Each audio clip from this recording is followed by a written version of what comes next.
Top 7 võ sĩ bị hạ đỏ ván knockout vì ngạo mạn. Xin chào các bạn đã quay trở lại với Thế giới hôm nay. Thi đấu võ thuật cần sự bản lĩnh và điềm tĩnh để gây áp lực với kẻ thù, cũng như tránh bị muối mặt khi thua. Nhưng nhiều kẻ thách đấu lại thích xem thường, quá tự tin vào năng lực, để rồi nhanh chóng bị đối thủ hạ knockout. Trong đó, không chỉ các võ sĩ nghiệp dư, mà còn có các tên tuổi chuyên nghiệp.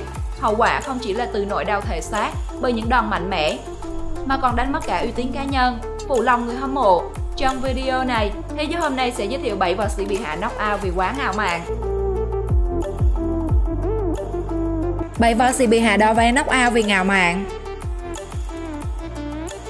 7. Ringo. Đoạn video được đăng tải trên YouTube năm 2008 về trận đấu đặc biệt La Cascara năm 1993 tại Panama đã khiến nhiều người không thể nhịn được cười bởi sự ngớ ngẩn quá mức của võ sĩ vô danh Ringo. Tự nhận là cựu lính Mỹ và tỏ ra khá chuyên nghiệp với các bài khởi động, sau khoảng 30 phút, khán giả có tên Bolo đã chấp nhận yêu cầu.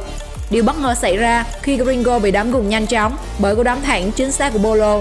Sau khi nhận thêm những combo đòn khác, Ringo bị knock out chỉ sau 1 phút. Hai bình luận viên mô tả kỹ năng quyền Anh của Ringo là tệ hại và bật cười trước màn trình diễn đầy hài hước.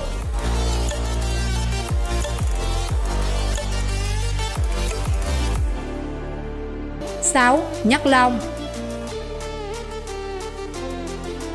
Nhắc Long từng được mệnh danh là đệ nhất Thiếu Lâm và là người luyện thành công thiếu đầu công danh bất hư truyền. Trước đây, anh đã từng đánh bại cả người khổng lồ Cho Hong Man. Bên cạnh đó, anh cũng đã từng so găng thành công với Grotek Buakaw.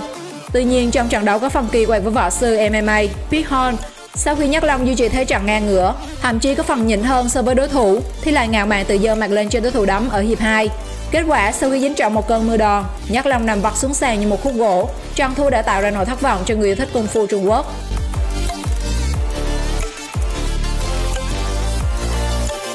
5. Harding. Joey Harding là võ sĩ chủ nhà, đã được khán giả đồng hương cổ vũ nhiệt tình nên tỏ ra khá kiêu căng và tự mãn trước John Segat.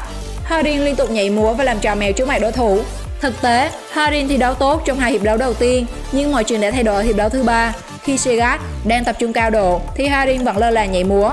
Tận dụng sơ hở, Segat lao tới và tung một đòn đá vòng cầu trúng mặt Harding. Cú đá thần tốc đã hạ knock out Harding gục ngã xuống sàn.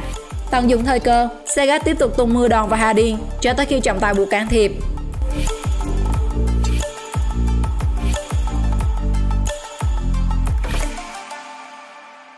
4. Võ sư Kung Fu 30 năm. Nhan Đào Trình sinh năm 1960 là người tỉnh Giang Tô. Ông coi võ thuật là niềm đam mê lớn nhất, tập luyện bằng các dụng cụ tự ghép tại nhà từ năm 1988. Ông tự nhận nhiều năm tập luyện tán thủ, taekwondo và quyền Anh và đã giảng dạy cho hơn 100 môn sinh. Tuy nhiên, trong lần so găng với học trò của Từ Hiệu Đông tại chính phòng gym của tay đấm MMA, ông Nhan đã bị học trò của Từ Hiệu Đông hạ gục đến 3 lần chỉ trong vòng 40 giây. Võ sĩ họ Nhan chỉ có vài đường quyền yếu ớt trước khi lĩnh những đòn đấm liên tiếp vào vùng mặt, khiến trọng tài buộc phải dừng trận đấu nhanh chóng.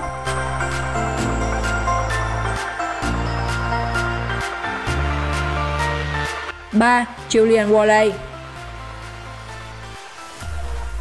Julian Wally từng là nhà vô địch hàng gà của Nitro MMA với thành tích 5 thắng và 1 thua, nổi bật với ngoại hình được phủ kín bởi những hình xăm. Bên cạnh tài năng, Julian nổi tiếng với tính cách nóng nảy và ngông cuồng. Trong buổi con thử, Julian đã có nhiều hành động khiêu khích và liên tục hướng nắm đấm về phía võ sĩ gốc Việt Ben Nguyễn. Trước sự sơ hở của đối thủ, Ben Nguyễn liên tiếp tung ra những pha đòn chính xác và hạ knock out Julian bằng một cú tay phải cực mạnh. Julian bị thua chóng vánh khi đồng hồ mới trôi qua được 25 giây và mất luôn chiếc đà vào tay Ben Nguyễn.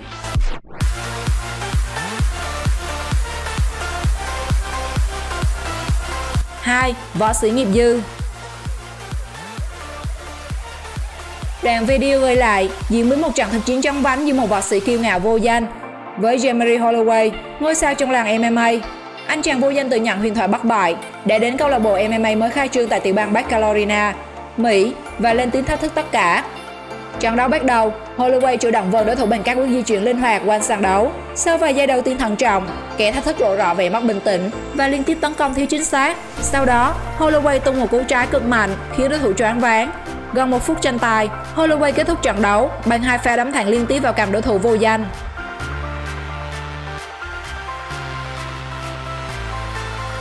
1. Kẻ thách thức võ sư Việt. Huỳnh Văn Dũng, còn gọi là Dũng Bình Dương, là một võ sĩ thi đấu cùng thời với những tên tuổi huyền thoại làng Muay Thái, Kickboxing Việt Nam như Nguyễn Trần Duy Nhất, Võ Văn Đài. Trong suốt sự nghiệp, anh từng gặt hái được rất nhiều thành tích đáng nể như 7 năm liền vô địch quốc gia Kickboxing, huy chương đồng SEA Games 27 và huy chương bạc thế giới giải Muay King Cup Thái Lan. Thậm chí anh đã từng gửi lời thách đau đến võ sư Flores. Thế nhưng một thanh niên ngớ ngẩn để trong nhầm tổ ong. Chưa đến 10 giây với 2 cú đánh vào bụng và mặt, thanh niên bị hạ knock out bất tỉnh hơn 15 phút. Đây là bài học cho những ai muốn thách đấu với người khác mà chưa tìm hiểu rõ về đối thủ cũng như không biết lượng sức. Núi này cao hơn núi khác, do đó dù bạn mạnh mẽ đến đâu thì cũng đừng nên quá tự phụ, ngạo mạn người khác. Bởi nếu thất bại thì không chỉ nhận tra đánh từ đối thủ mà còn bị sự dè bỉu từ người xem. Hãy đón xem các video hấp dẫn khác của thế giới hôm nay bằng cách like, share và subscribe kênh nhé. Xin chào và hẹn gặp lại!